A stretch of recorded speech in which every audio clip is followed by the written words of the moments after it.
Okay, today we are starting our first chapter from civics on equality. Here, first of all, given small story. First, we will understand this story. On the election day, Kanta and her friend Sujata are waiting cast their vote. वो दोनों खड़े थे line में vote देने के लिए. तो सुजाता ने कहा, isn't it good we can all vote as equal citizen of our country? Even Jain Sahib is standing in the line with us. Yes. तो उसने कहा कि इक्वल सिटीजन इन अवर मतलब कि हर एक को वोट देने का राइट इक्वल है. इवन जो जैन साहब है वो भी हमारे साथ ही लाइन में खड़े हैं. तो उसने कहा हाँ. फिर है go on Kanta, it's your turn now. उसने कहा कांता अब तुम जाओ, आपका टर्न है. I will vote for the candidate whose promise to bring pipe water our area. मैं वो कैंडिडेट को वोट दूंगी जो हमारे एरिया में पाइप के थ्रू पानी देने की जिसने प्रॉमिस की है. Afterwards we will see you later Kanta. Yes, नमस्ते साहब. वो सर को नमस्ते कहती है. Kudya has been running fever and I have to take her to the hospital. यानी कि जो उस कांता की बेटी है वो उसे फीवर आ रहा है और वो उसे हॉस्पिटल ले जाने का सोच रही है. But I will have to finish the work at the Saheb's house first. But मुझे सबसे पहले साहब के घर पे काम करना होगा and ask for the home and ask for some advance. और मुझे उनसे कुछ पैसे एडवांस में लेने पड़ेंगे. At home, here have some of this. You will feel better. And when I get back in evening, we will go to hospital. Okay? तो वो अपनी बेटी को जाके कुछ थोड़ी बहुत घर पे से कुछ दवाई देती है और कहती है कि आप रेस्ट करो और मैं जब शाम को आऊँगी तब हम हॉस्पिटल जाएंगे. इट्स नो वंडर दैट गुड़िया फॉल्स इल ऑफन. उसमें कोई वंडर की बात नहीं है कि जो गुड़िया थी वो बहुत ही जल्दी बीमार हो जाती थी. The Basti is never clean. Because जो ये बस्ती थी वो कभी क्लीन नहीं होती थी. Make sure to do the corners properly. तो जो ये काम करती है कांताबाई, तो वहाँ पे जो उनके मैम होते हैं वो उन्हें कहते हैं कि ध्यान से करना और जो कॉर्नर है वहाँ पे अच्छे से प्रॉपरली साफ करना. Here is your advance Kanta, but don't make habit of it. No madam. तो फिर वो जो मैडम है वो कांता को कुछ एडवांस देती है बट साथ में कहती है कि इसकी फिर आदत मत लगा देना. और जो कांताबाई कहती है वो कहती है नहीं मैम. दैट इवनिंग, उस रात, just a few more minutes बेटी. उसने कहा बस थोड़ी और देर बेटा. जैन मैडम एंड जैन साहब में stand in line to vote, but they never have to do it when their children are sick.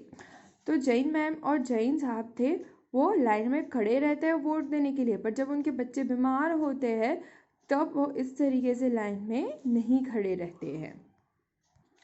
तो ये जो स्टोरी थी उससे हमें कुछ बताया गया है कि is it everything equal in our society. तो उस बारे में बताया गया है. अब हम नेक्स्ट टॉपिक पे जा रहे हैं. Equal right to vote. Vote देने का राइट सभी को इक्वल है. हमने 6th स्टैंडर्ड में पढ़ा है universal adult franchise. Universal adult franchise का मतलब क्या होता है? जिसकी भी एज 18 और 18 से ज़्यादा है उसे वोट देने का राइट है. और the idea of universal adult franchise is based on the idea of equality. वो आइडिया है वो किसके बेस पे है? इक्वालिटी. बिकॉज इट स्टेट्स, ताकि वो दर्शाता है that every adult in country respective of their wealth and communities she or he belongs to has one vote. कोई भी कम्युनिटी का हो, कोई भी अब कितनी भी वेल्थ हो, पर जो एडल्ट है उसे वोट देने का राइट एक ही है. मतलब कि वो एक ही वोट दे सकता है. Kanta is excited to vote and happy she is equal to all others because each of them has one vote. और जो कांता थी वो बहुत ही एक्साइटेड और खुश थी. क्यों? क्योंकि सभी को वोट देने का राइट इक्वल है और सभी लोग सिर्फ एक ही वोट दे सकते हैं. But as her day goes on, Kanta becomes less certain about what is equality really means. But जैसे जैसे दिन गुजरता गया तब वो सोचती गई कि एक्चुअल में इक्वालिटी है क्या. What is it that makes Kanta unsure? Let us take a look at a day in her life. मतलब कौन सी चीज़ है जो कांता को अनश्योर फील करवाती थी. She lives in slums and has drain behind her house. मतलब कि वो झुपड़पट्टी में रहती थी और उसके पीछे ही गटर थी. Her daughter is sick. उसकी बेटी बीमार थी. But she cannot take the day off from home because she needs to borrow money from her employees to take her child to the doctor. उसकी बेटी बीमार थी पर फिर भी वो छुट्टी नहीं ले सकती थी. क्यों? क्योंकि उसे डॉक्टर के पास ले जाना था और उनसे उनको पैसे एडवांस में लेने थे. She and her day bye standing a long line. और फिर भी फाइनली वो जब डे ख़त्म होता है तब फिर भी वो एक लंबी लाइन में खड़ी रहती है. This line in front of government hospital. और जो वो लाइन होती है वो गवर्नमेंट हॉस्पिटल के बाहर होती है. Is unlike the one in morning because most of people standing in it are poor. क्योंकि वो लाइन बहुत ही लंबी थी, सुबह भी हो जाती थी क्योंकि उसमें बहुत सारे गरीब लोग थे वो इकट्ठे खड़े हुए थे. आगे है other kinds of equality. Kanta is one of the many people who live in democratic India. Kanta जैसे बहुत सारे लोग हैं जो डेमोक्रेटिक इंडिया में रहते हैं. वोट देने का राइट इक्वल है बट उनकी जो डेली लाइफ और वर्किंग कंडीशन है वो बहुत ही अनइक्वल है. Apart from being poor people in experience inequality in different ways. बहुत सारी वजह से इनइक्वालिटीज़ होती है. किस तरीके से होती है वो हम आगे पढ़ेंगे. Here is given one of the more common form of inequality is India in caste system. एक और फॉर्म है inequality का और वो है caste system. If you live in rural area, अगर आप रूरल विलेज एरिया में रह रहे हो तो your caste identity is something that you probably learned or experienced very young. If you live in urban areas, some of you might think that people no longer believe in caste. अगर आप urban area में रह रहे हो तो आप सोचते हो कि वहाँ पे लोग इतना कास्ट के बारे में नहीं सोचते. But just look at the matrimonials shown from a leading English newspaper and you will see how important the issue of caste continues to be in the minds of highly educated urban Indians. But अगर आप English newspaper में देखो तो matrimonials उसका मतलब होता है शादी के बारे में जब करनी होती है तो उसमें जो कास्ट के इश्यू आते ही है. अर्बन इंडियंस में भी यानी कि जो पढ़े लिखे लोग हैं सिटी के, अर्बन यानी कि जो टाउन एरिया होता है सिटी एरिया, एजुकेटेड लोगों में भी ये इनइक्वालिटी देखने को मिलती है. Here we are given another story related to Dalit child. You have already read about Dalit in class 6 book. Dalit is a term that so called lower caste. Dalit word है वो किसके लिए use होता है? Lower caste used to address themselves. Dalit means broken. Dalit का मतलब होता है broken and by using this word lower caste are pointing to how they were continue to be seriously discriminated against.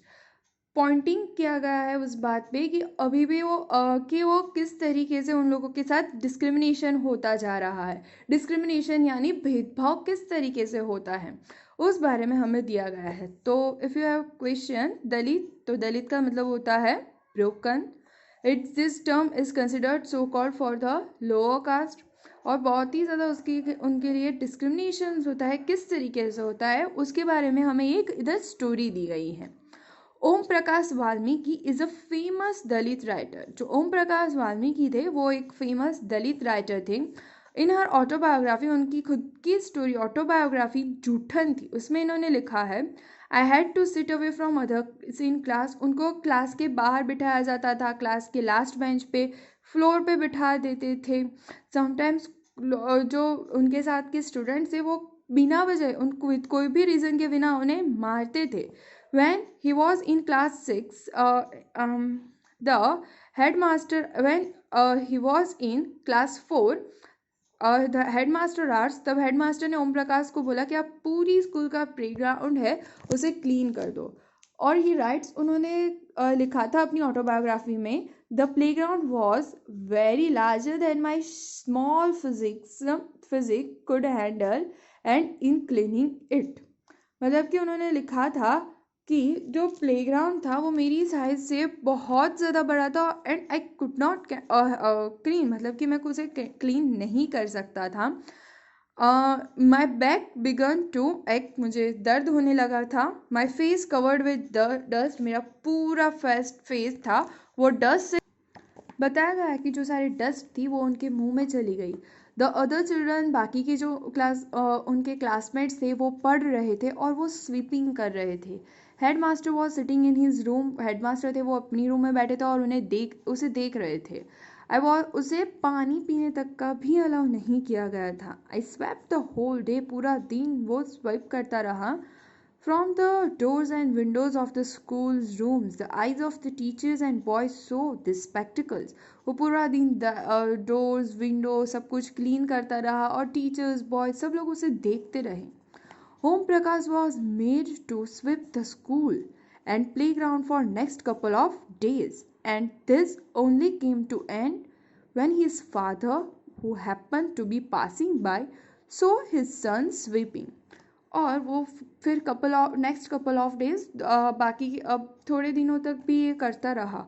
और ये बंद तब हुआ जब उसके फादर थे वो वहाँ से गुजर रहे थे और उन्होंने देखा कि ये तो स्विपिंग कर रहा है। और फिर he confronted the teacher and then walking away from the school holding Om Prakash hand.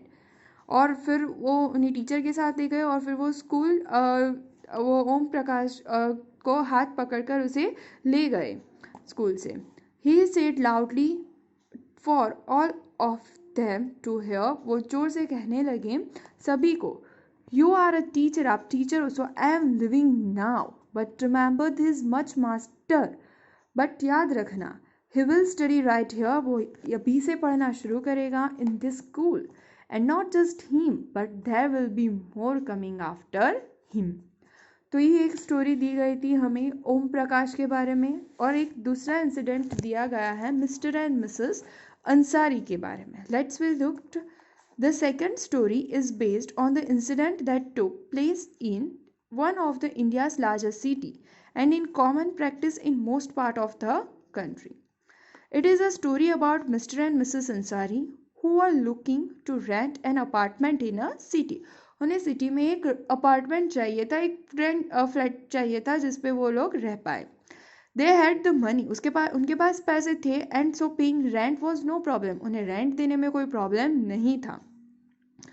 They want to a property dealer, वो प्रॉपर्टी डीलर के पास जाते हैं for a help to find the place, ताकि उन्हें अच्छे प्लेस मिल पाए। The dealer informed them that he knew about quite a few apartments that were available for rent. तो डीलर ने बोला हाँ मुझे कुछ प्लेसेस पता है जहाँ मैं आपको ले जाता हूँ आपके अफोर्डेबल रेंट में। They visited first apartment and Ansaris liked it very much and decided to take it. तो वो उन्हें एक फर्स्ट अपार्टमेंट में ले जाता है, अंसारीज को अच्छा भी लगने लगता है और वो लोग डिसाइड कर लेते हैं कि हाँ हम यहाँ रह लेते हैं।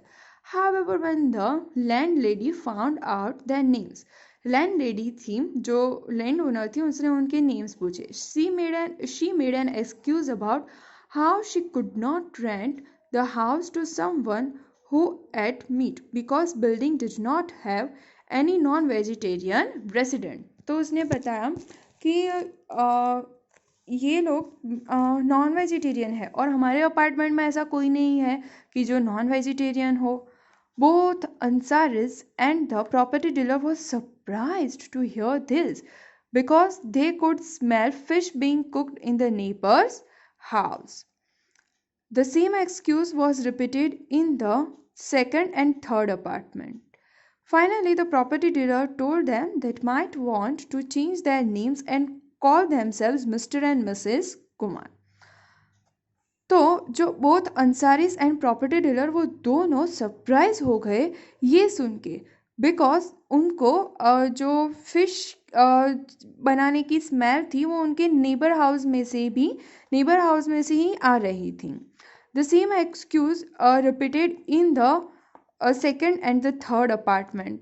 तो ये जो एक्सक्यूजेस था वो सेकंड और थर्ड अपार्टमेंट में भी मिला।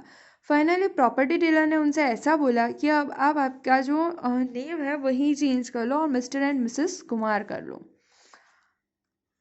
The Ansaris were reluctant to do this and decided to look some more. तो अंसारिस ने ये करने से मना कर दिया और उन्होंने बोला कि कुछ और देखते हैं। In the end, it took a whole month of looking at apartments before they found a landlady who was willing to give them a place on rent. तो उनको एक महीना लग गया एक अपार्टमेंट ढूंढने के लिए कि जहाँ पे उनको कोई रेंट पे घर मिल जाए। तो ये जो स्टोरी थी वो मिस्टर एंड मिसेस अंसारी की स्टोरी थी। फिर है रिकग्नाइजिंग डिग्निटी। तो हमने यहाँ पे 2 स्टोरीज पढ़ी। एक तो हमने पढ़ा ओम प्रकाश वाल्मीकि के बारे में और दूसरी स्टोरी हमने जो पढ़ी वो मिस्टर एंड मिसेस अंसारी के बारे में। दोनों में उनकी जो डिग्निटी है वो वायलेट होती है। डिग्निटी का मतलब उन्हें जो रिस्पेक्ट मिलनी चाहती है उन्हें वो ठेस पहुंचती है। Think about this, if someone can do with this, अगर कोई आपके साथ ऐसा करे तो, अगर कोई आपको देखते तो वो दूर दूर चले जाता है, आपको आइसोलेट फील करवाते तो हाउ कुड यू फील, आपको कैसा फील होता है। The dignity of both Om Prakash Valmiki and Ansari violated because of the way which they are treated. उनको जिस तरीके से ट्रीट किया जा गया उस तरीके से उनकी जो डिग्निटी है वो वायलेट होती है। जो ओम प्रकाश वाल्मीकि तो उसे पूरी स्कूल साफ करने के लिए दे दी, सब लोग उसे पीटते थे बिकॉज ऑफ इट्स कास्ट। जो फिर उससे सब लोग दूर दूर रहते थे। So being a child Om Prakash Valmiki could do very little but the situations that he was, उसे बहुत ही गुस्सा आ जाता था। It was his father who seeing his son sweep felt angry by this unequal treatment and confronted the teachers. उनके पापा ने देख लिया और फिर उनके पापा ने वो टीचर से बात की और उनको गुस्सा है कि यहाँ पे ही अनइक्वल ट्रीट किया जाता है उनको। और जो अंसारीज थे, Ansaris dignity was hurt because no one can lease them apartment. और जो डीलर था उसने भी उनको सजेस्ट किया कि आप आपकी जो सरनेम है उन्हें चेंज कर देते। तो उसकी वजह से उनकी जो डिग्निटी सेल्फ रिस्पेक्ट है उसे ठेस पहुंचती है। That made them to refuse this suggestion, और वो सजेशन को रिफ्यूज करते हैं। Om Prakash and Ansaris do not deserve to be treated like this. कोई भी इंसान को इस तरीके से ट्रीट करने का राइट नहीं है, वो ये डिजर्व नहीं करते। They deserve the same respect and dignity as anyone else. उन्हें भी सेम रिस्पेक्ट और सेम डिग्निटी मिलनी चाहिए जितनी दूसरों को मिलती है। आगे का टॉपिक है इक्वालिटी इन इंडियन डेमोक्रेसी, वो हम नेक्स्ट सेशन में पढ़ेंगे।